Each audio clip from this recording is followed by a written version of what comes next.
Efésios capítulo 1.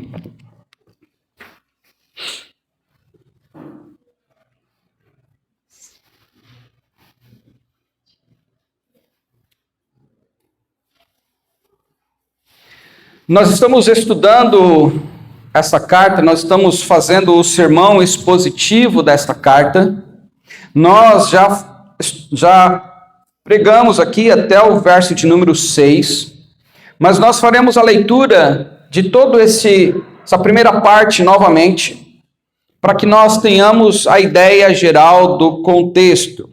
Então, Efésios capítulo 1, a partir do verso de número 1, diz assim a palavra do Senhor: Paulo, apóstolo de Cristo Jesus, pela vontade de Deus, aos santos que vivem em Éfeso e são fiéis em Cristo Jesus, que a graça e a paz de Deus, nosso Pai, e do Senhor Jesus Cristo estejam com vocês. Bendito seja o Deus e Pai de nosso Senhor Jesus Cristo, que nos abençoou com toda a sorte de bênçãos espirituais nas regiões celestiais em Cristo. Antes da fundação do mundo, Deus nos escolheu nele para sermos santos e irrepreensíveis diante dele. Em amor, nos predestinou para ele, para sermos adotados como seus filhos, por meio de Jesus Cristo, segundo o propósito de sua vontade, para louvor da glória de sua graça, que ele nos concedeu gratuitamente no amado.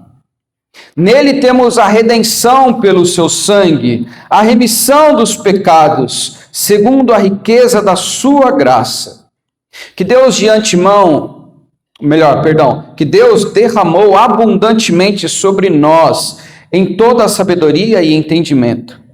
Ele nos revelou o mistério da sua vontade, segundo o seu propósito que ele apresentou em Cristo, de fazer convergir nele, na dispensação da plenitude dos tempos, todas as coisas, tanto as do céu como as da terra. Em Cristo fomos também feitos herança, predestinados segundo o propósito daquele que fez todas as coisas conforme o conselho de sua vontade, a fim de sermos para o louvor da sua glória, nós, os que de antemão esperamos em Cristo. Nele também vocês, depois de ouvirem a palavra da verdade, o evangelho da salvação, tendo nele também crido, receberam o selo do Espírito Santo da promessa. O Espírito é o penhor da nossa herança, até o resgate da sua propriedade em louvor da sua glória. Até aqui a leitura das Escrituras. Vamos orar. Peça ao Senhor que fale ao seu coração nessa noite para a honra e glória dele.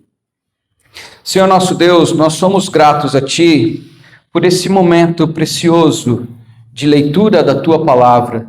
E agora, Deus, que lemos, clamamos que o Teu Santo Espírito fale aos nossos corações, e assim o Teu povo presente aqui seja edificado, Senhor, para a Tua honra e para a Tua glória. Ó Pai bendito, abrimos o nosso ouvido, o nosso coração, para receber a Tua palavra. Fale conosco em nome de Jesus. Amém. Meus irmãos, nós já vimos aqui o contexto desta carta. E se você não viu, não ouviu, assistiu, não esteve aqui nos 2 últimos domingos, convido você a ir no canal do YouTube da igreja e assistir as mensagens referentes aos versículos de 1 a 6. Nós temos já 2 mensagens falando sobre esta carta. Hoje nós vamos nos ater a partir do verso de número 7, do verso 7 a 12. Então nós entendemos que Paulo estava em Roma, na prisão, por volta do ano 60 a 62, depois de Cristo. Ele não estava ali no conforto de um escritório, com um notebook na mão, escrevendo um e-mail para um povo que estava tranquilo, confortável. Mas ele estava acorrentado em uma prisão romana. E veja a ironia, um homem que estava fisicamente preso, tenha escrito o maior tratado sobre a verdadeira liberdade que nós temos nas Escrituras. Ele escreve para a igreja que estava ali na Ásia Menor, a igreja que estava ali na região de Éfeso. E a carta é destinada a um público específico, o qual nós lemos aqui no verso de número 1. Paulo se apresenta como autor e ele diz: aos santos que vivem em Éfeso e são fiéis em Cristo. Então, o que nós estamos lendo aqui é uma carta direcionada e pontual para um povo, para o povo que é fiel, para o povo que é santo, para um povo que foi escolhido por Deus. Por que que isto é importante você entender? Porque Paulo está tratando de bênçãos aqui, e essas bênçãos não são para todas as pessoas, mas são para os santos e fiéis em Cristo Jesus, no qual hoje nós, que somos santos, separados por Cristo Jesus, como nós já vimos, também fazemos parte deste povo e recebemos estas bênçãos. Éfeso era uma cidade que estava ali, que continha um grande templo, a Diana, a deusa da fertilidade. Então imagine um povo em um grande conflito. Do lado, uma cidade fervorosa, movida pela idolatria, pela imoralidade. Do outro lado, um povo separado por Deus. E é para este povo que Paulo traz estas bênçãos agora.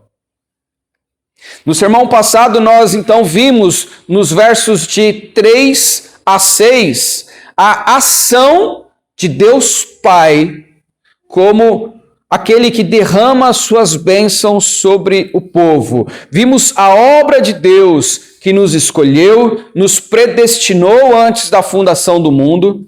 Vimos o seu decreto eterno.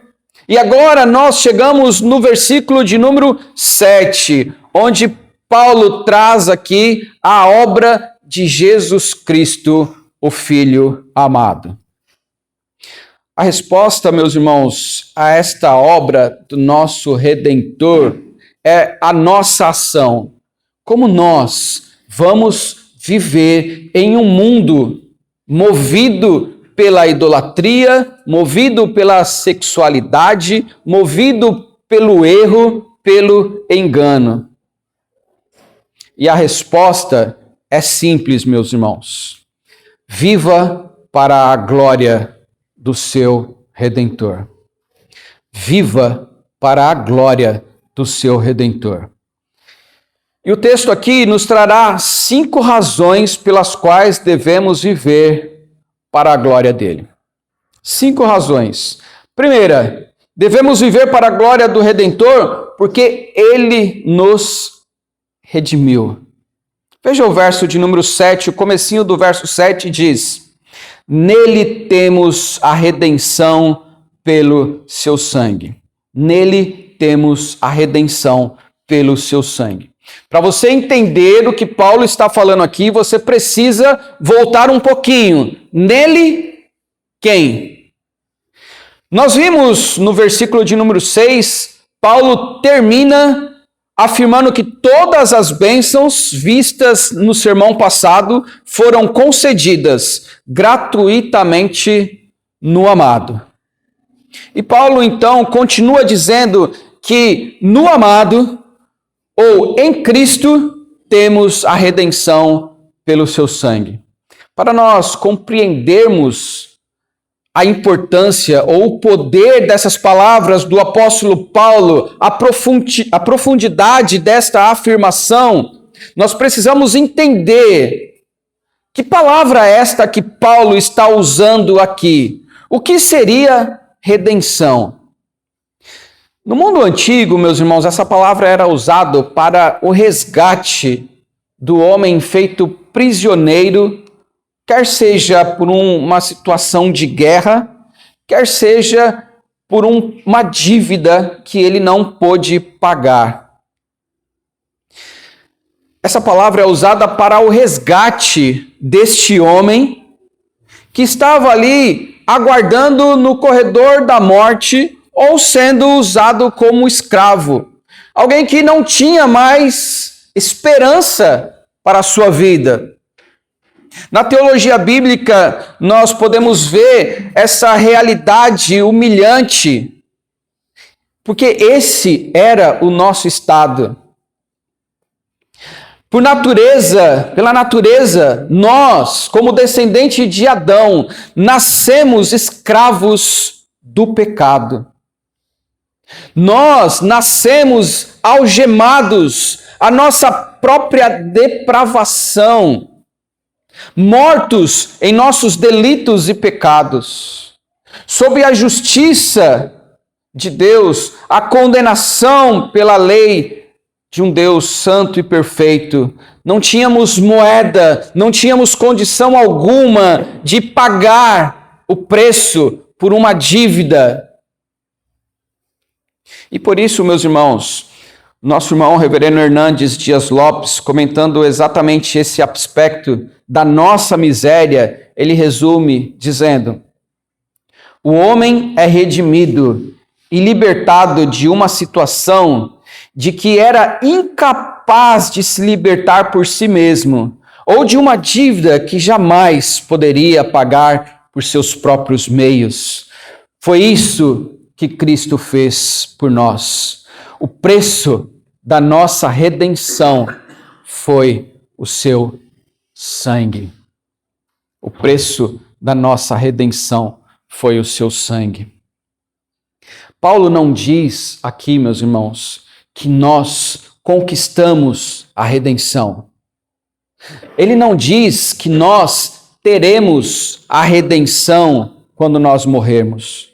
Mas ele diz enfaticamente: nele temos a redenção. O verbo que Paulo usa aqui, meus irmãos, indica uma posse permanente. Em Cristo nós fomos remidos. Em Cristo nós fomos libertos desta escravidão. Como nós vimos no sermão passado, fora de Cristo não existe eleição, não existe adoção, não existe perdão, não existe esperança para as nossas vidas. Em Cristo também nós temos a redenção. Fora dele nós não temos a redenção. Ele é o nosso fiador. Ele é o fiador do pacto da graça. A nossa liberdade custou o sangue do Cordeiro, o sangue do Filho de Deus. O sangue de Cristo derramado na cruz não foi um mero exemplo moral para as nossas vidas, foi um pagamento substitutivo e penal. Ele levou sobre aquela cruz toda a dívida que nós tínhamos. E lá ele declarou: tetelestai, está consumado, está pago. Não há mais condenação para aqueles que estão em Cristo Jesus. Ele foi além. A redenção por seu sangue, uma redenção, pois que implicou a substituição de vida em favor da vida de outro. Esta era a única maneira pela qual a expiação poderia ser realizada. O que isso significa hoje para nós? Qual a aplicação que nós temos para a nossa vida hoje? O que isso vai impactar a partir de amanhã, na sua segunda-feira, no seu trabalho, no seu casamento, nos seus estudos? Significa, meus irmãos, que você não pertence mais a si mesmo. Se você está em Cristo, você não é o senhor do seu próprio destino. você pertence ao Cordeiro que foi morto. Como nos ensina a primeira pergunta do Catecismo de Heidelberg, ela nos afirma o seguinte: o nosso único conforto é que corpo e alma, na vida e na morte, não pertenço mais a mim mesmo, mas ao meu fiel Salvador, Jesus Cristo, que ao preço do seu próprio sangue pagou totalmente os meus pecados e me libertou completamente do domínio do pecado. Você foi comprado por um preço infinito. O mundo lá fora grita que a verdadeira liberdade é fazer aquilo que o nosso coração deseja. Mas nós entendemos que o nosso coração é enganoso. A verdadeira liberdade é fazer a vontade do Pai, é pertencer a Jesus Cristo. Você foi resgatado das trevas para ser uma propriedade do Rei Supremo. Portanto, não viva mais pelos seus próprios deleites e prazeres. Não viva mais pelos aplausos do mundo. Se o Filho de Deus derramou o próprio sangue para tirar as algemas da sua vida, a única resposta que você pode dar a este ato sacrificial de Cristo é viver intensamente para a glória do seu Redentor. Pois ele, a um custo infinito, nos redimiu. A segunda coisa que nós vemos aqui nesse texto, que nós devemos viver para a glória do Redentor, pois ele nos perdoou. No finalzinho do verso 7, ele continua dizendo: a remissão dos pecados, segundo a riqueza da sua graça, que Deus derramou abundantemente sobre nós, em toda sorte de sabedoria e entendimento. Se no ponto anterior, meus irmãos, Paulo mostrou que fomos libertos da escravidão do pecado, agora ele nos mostra algo igualmente glorioso para as nossas vidas. A nossa culpa foi removida diante de Deus. Ele não diz que ele diz que que em Cristo também temos a remissão do pecado. Paulo, ele aqui não está falando de uma esperança distante para as nossas vidas, mas de uma realidade presente hoje. Em Cristo, nós temos a remissão dos pecados. Os teus pecados foram perdoados. Essa palavra significa a libertação, a solução dos seus pecados, o perdão absoluto. Ela era utilizada para descrever alguém que não podia pagar a dívida, mas que a sua dívida foi cancelada. Enquanto, meus irmãos, o pecado implica em escravidão da nossa mente, dos nossos pensamentos, dos nossos afetos, da nossa vontade. Ela significa a libertação daquilo que nos mantinha preso. Não é apenas uma palavra, mas nós fomos comprados, nossas algemas foram soltas e a nossa ficha criminal no tribunal divino foi limpa. Em Cristo Jesus, nós fomos justificados.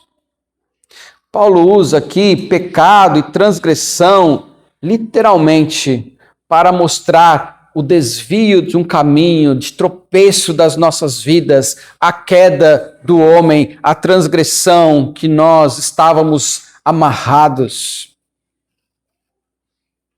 Cada vez que nós quebramos a lei de Deus, contraímos uma dívida que a nós mesmos é impagável. Mas Cristo, na cruz, apagou por nós. Por isso, meus irmãos, o reformador João Calvino, ele nos ensina o seguinte. Ele diz assim: ainda que pelo sangue de Cristo obtenhamos a redenção, a qual imediatamente denomina o perdão dos delitos, com isso ele quer dizer que somos redimidos porque os nossos delitos não nos são mais imputados. Daqui emana a justiça gratuita pela qual somos aceitos por Deus. Meus irmãos, preste atenção nisso. Lembre-se disso na sua vida. Os seus delitos não são mais imputados a você. Os seus pecados foram pagos por Cristo Jesus. Foram imputados por Cristo na cruz. O perdão de Cristo foi completo. Ele morreu para remover toda a nossa culpa. Ele é o Cordeiro de Deus que tira o pecado do mundo, conforme escreveu João, capítulo 1, verso 19. Agora nenhuma condenação há para os que estão em Cristo Jesus. Cristo rasgou o escrito da dívida que era contra nós. Paulo escreve isso aos Colossenses, capítulo 2, verso 14. Mas ele não para, meus irmãos, por aí. Como Deus nos perdoou? Como Deus nos perdoou? Foi por uma relutância? Foi contando os centavos? Não. O texto em seguida diz que foi pela sua riqueza, da sua graça, que Deus derramou abundantemente sobre nós.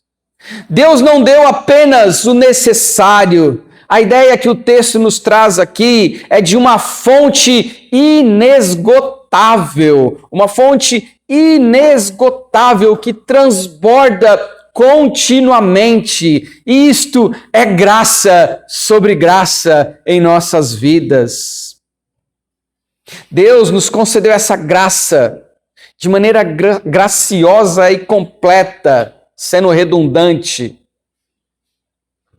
Ele não foi econômico, ele transbordou a graça sobre os pecadores indignos. E junto com esse perdão abundante, meus irmãos, no versículo 8, ele nos diz que nos deu toda a sabedoria e entendimento. O perdão não apenas limpa o nosso pecado, mas ele ilumina a nossa mente para o presente.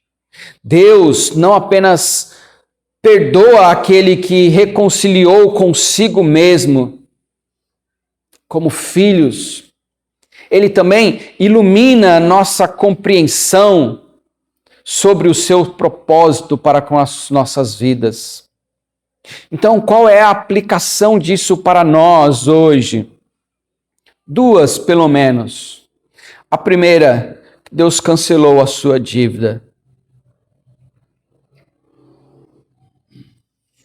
Por que continuar, então, vivendo como um condenado? Por que continuar carregando uma culpa que já foi paga na cruz? Por que continuar definindo a sua identidade pelos seus pecados, se Cristo a definiu pelo que Cristo fez na cruz? A segunda coisa, meus irmãos, é que se Deus nos perdoou, Ele perdoou a nossa dívida infinitamente, graciosamente, abundantemente. Como você pode recusar perdoar aquele que pecaram contra você? Quem foi alcançado pela riqueza da graça deve refletir a riqueza da graça. Portanto, meus irmãos, não vivam mais com o peso da condenação dos pecados sobre a sua vida. Você foi perdoado pelo Rei. Viva intensamente para a glória do seu Redentor, porque Ele foi gracioso para com você. Paulo continua dizendo, meus irmãos, devemos viver para a glória do Redentor, porque Ele nos revelou o propósito de Deus na história. Verso 9 e 10, ele diz, Ele nos revelou o mistério da sua vontade, segundo o seu propósito, que Ele apresentou em Cristo, de fazer convergir nele, na dispensação da plenitude do tempo, todas as coisas, tanto as do céu como as da terra. Nós vimos aqui, meus irmãos, fomos resgatados da escravidão e tivemos a nossa dívida perdoada. Agora Paulo dá um passo além e eleva os nossos olhos. Ele revelou o mistério da sua vontade. Aquilo que ainda poderia ser considerado oculto no Antigo Testamento, em Cristo, Ele traz para o nosso conhecimento. Ele tira da nossa salvação individual e mostra agora o grandioso palco cósmico da soberania de Deus. Para entendermos isso, nós precisamos olhar para essa palavra mistério. Esqueça a ideia aqui de um quebra-cabeça, ou a ideia de que apenas os crentes mais espirituais poderão entender a complexidade do que Deus fez para a sua vida. Se no Antigo Testamento nós vemos os profetas falando, agora nós temos o próprio Filho, a revelação de Deus encarnado, trazendo sobre ele tudo aquilo que Deus havia desde a eternidade guardado para nós em Cristo Jesus. Na plenitude do tempo, Ele enviou o seu Filho para nos conceder todas as bênçãos espirituais. Ele abriu a cortina da história e nos mostrou a peça final, nos mostrou o final da história. Meus irmãos, você precisa entender que talvez você esteja passando por dificuldades hoje. Talvez você esteja angustiado. Talvez você não encontre solução para a sua vida. Mas eu quero dizer uma coisa. Você já sabe o final da história. O final da história é o Senhor resgatando a sua vida para vivermos com Ele em novos céus e nova terra. Vamos adiante, a palavra tempo aqui não é um tempo especificado no relógio, no calendário, dias e anos, mas é a palavra kairos, o tempo oportuno, a agenda soberana de Deus. É o momento ou período quando, por assim dizer, o compartilhamento inferior da ampulheta do decreto de Deus esteve cheio. No momento em que na eternidade Ele já havia estipulado para enviar o seu Filho ao mundo, para se esvaziar de si mesmo, para tomar a forma de servo, ser crucificado, morto, sepultado, mas ressurgir dos mortos ao terceiro dia, subir aos céus e se assentar à destra de Deus. Por isso, meus irmãos, volto a me referir a João Calvino, quando diz: Paulo desejava ensinar que fora de Cristo todas as coisas estavam em desordem, mas que por meio dele elas foram reconduzidas à ordem. Por meio delas, elas foram reconduzidas à ordem. Sua vida talvez esteja uma bagunça, mas em Cristo nós somos libertos deste mundo. Isso nos enche, meus irmãos, de esperança e deve destruir todo o nosso desespero do dia a dia. Quando você assiste um noticiário de guerras, corrupções, pandemias, inversão de valores, parece que o mundo está girando fora de controle, mas nós precisamos entender que a história não é um caos sem destino. Nós cremos na soberania de Deus. E se o propósito de Deus para o universo inteiro é que tudo convirja em Cristo, como ele traz aqui nesta carta. Tudo aponta para Cristo e será reunido novamente em Cristo Jesus, o cabeça de toda a igreja. Mais uma resposta para a nossa pergunta: nós precisamos glorificar a Deus. Devemos viver para a glória do nosso Redentor, pois Ele nos fez herança. Verso de número 11: fomos também feitos herança, predestinados segundo o propósito daquele que fez todas as coisas conforme o seu conselho, o conselho da sua vontade. Também, meus irmãos, em Cristo fomos feitos herança. E aqui a expressão pode nos trazer duas ideias. A primeira ideia é que nós recebemos a herança de todas essas bênçãos que Paulo tem trazido a nós desde o verso de número 3, e nós então recebemos isso.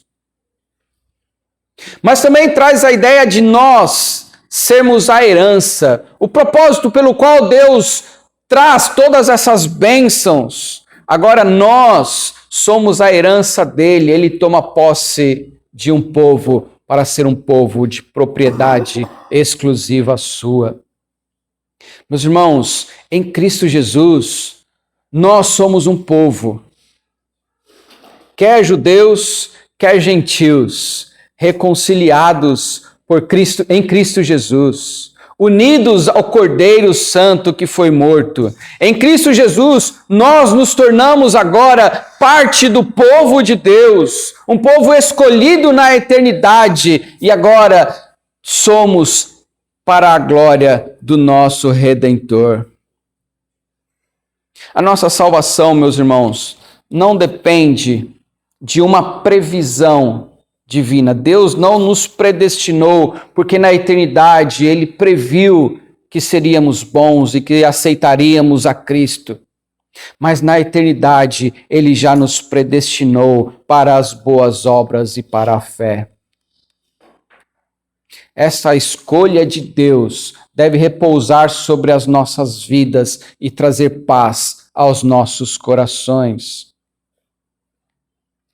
Por isso, meus irmãos, nós olhamos para a nossa vida diária e devemos viver não como um povo alheio às situações, não como um povo que não tem um rei soberano cuidando de nós, não como um povo perdido, isolado no mundo, não como um povo que não sabe como agir. Nós devemos viver para glorificar aquele que nos comprou, nos redimiu e nos trouxe para ser propriedade exclusiva sua. Você tem agido como um cidadão da terra ou um cidadão dos céus? Você tem agido como alguém que pertence a si mesmo, vivendo a sua vida pelos seus prazeres, pelos seus deleites, por aquilo que traz na cabeça e faz a vontade do seu coração? Ou você olha para aquele que te conquistou, te escolheu antes da fundação do mundo para ser o seu povo, a sua herança? Você é uma herança de Deus, por pura eleição, pelo beneplácito da sua vontade. Você precisa glorificar aquele que na eternidade olhou nos teus olhos e decidiu te amar. Portanto, meus irmãos, não viva no dia a dia como se você pertencesse a este mundo. Não olhe para o que o mundo diz como agir. Talvez você olhe para as implicações do mundo e o mundo esteja falando para você viver politicamente correto. Quero dizer uma coisa para você, mesmo que todos digam que é correto, o errado continua sendo errado. Viva não moldado pela cultura deste século, mas como um povo de propriedade exclusiva de Deus. Viva intensamente para a glória do seu Redentor, porque Ele te escolheu para ser um povo dele. Por fim, meus irmãos, devemos viver para a glória do Redentor, porque este é o propósito de Deus para as nossas vidas. Este é o propósito que o apóstolo Paulo traz para todas estas bênçãos conquistadas pelo sangue de Cristo Jesus. Verso de número 12. A fim de sermos para o louvor da sua glória, nós que antemão esperamos em Cristo. Nós que fomos redimidos, perdoados, libertados do nosso pecado, nós que agora fazemos parte da herança de Deus, um povo de propriedade exclusiva dele, herança do Senhor. Mas a pergunta que deve ecoar no nosso coração agora e ao sairmos por estas portas é: por quê? Por que o Deus Santo e Soberano gastaria o sangue de Cristo, o seu Filho, para nos resgatar, nós, miseráveis pecadores, presos em nossos delitos e pecados? Qual é o objetivo de Deus em tudo isso? A resposta está nesse versículo, meus irmãos. Nós fomos salvos não apenas para escapar do inferno. Não fomos salvos apenas para ter paz interior. Nós fomos salvos com um propósito eterno e inegociável. Somos salvos, conforme o catecismo diz, a fim de sermos para o louvor da sua glória, e assim nós precisamos viver com um propósito. E o nosso propósito é glorificar a Deus e o gozá-lo para sempre. Aqui muitas vezes, meus irmãos, nós olhamos para as nossas vidas e vivemos como se fôssemos o dono do nosso nariz. Vivemos para nos mostrar, para esbanjar, para sermos melhor que o outro. Há uma intensa luta em nosso coração em busca do propósito da nossa vida. Talvez se nós estivéssemos aqui com uma mensagem voltada para o ego, para a vida pessoal, nós diríamos: procure a direção para a sua vida, procure satisfazer o seu desejo pessoal, procure entender qual é a razão do seu existir. A resposta para tudo isso é uma só. E você talvez esteja aflito, angustiado, sem encontrar razão para a sua vida, porque você está buscando na direção oposta. Enquanto Deus diz que você nasceu para a glória dele, e assim você deve viver o seu propósito, o fim principal do homem é glorificar a Deus. Talvez você esteja buscando o propósito da sua vida em outras coisas. Mas quem deve viver esse propósito de glorificar a Deus? Paulo conclui dizendo: nós que de antemão esperamos em Cristo. Isso significa que a esperança dos eleitos está depositada em Cristo Jesus. e ela continua firme e inabalável. A vida dos eleitos é uma vida marcada pela esperança viva em seu Redentor. Meus irmãos, que nós saiamos daqui com um pensamento, uma única aplicação para nós. Estudamos semana passada sobre as bênçãos espirituais, sobre a nossa eleição, sobre agora o perdão dos nossos pecados. Por quê? Por que Deus fez isso? Deus fez isso para que você glorifique o nome do Cordeiro. Conclusão, meus irmãos, concluindo aqui, nós vimos que devemos viver para a glória do nosso Redentor, porque Ele nos redimiu com o seu sangue. Porque Ele nos perdoou com uma graça abundante. Porque Ele revelou o seu propósito na história através de Cristo Jesus. Ele nos tornou um povo de propriedade exclusiva dEle. E por fim, porque nós fomos criados para glorificá-lo, para o louvor de sua glória. Lembre-se que você não é mais um escravo do pecado. Fora de Cristo, a sua dívida é impagável. Mas na cruz, Cristo levou sobre si toda a acusação que era contra nós. Nos resgatou para sermos um povo remido, perdoado, com esperança e um povo eleito por Deus para ser parte de um povo santo. Que assim, ó Deus, assim nós possamos viver para a glória do nosso grande Redentor, aqui na igreja, em nossos lares e na sociedade. Que tudo o que nós fizermos seja para a glória do nosso Deus.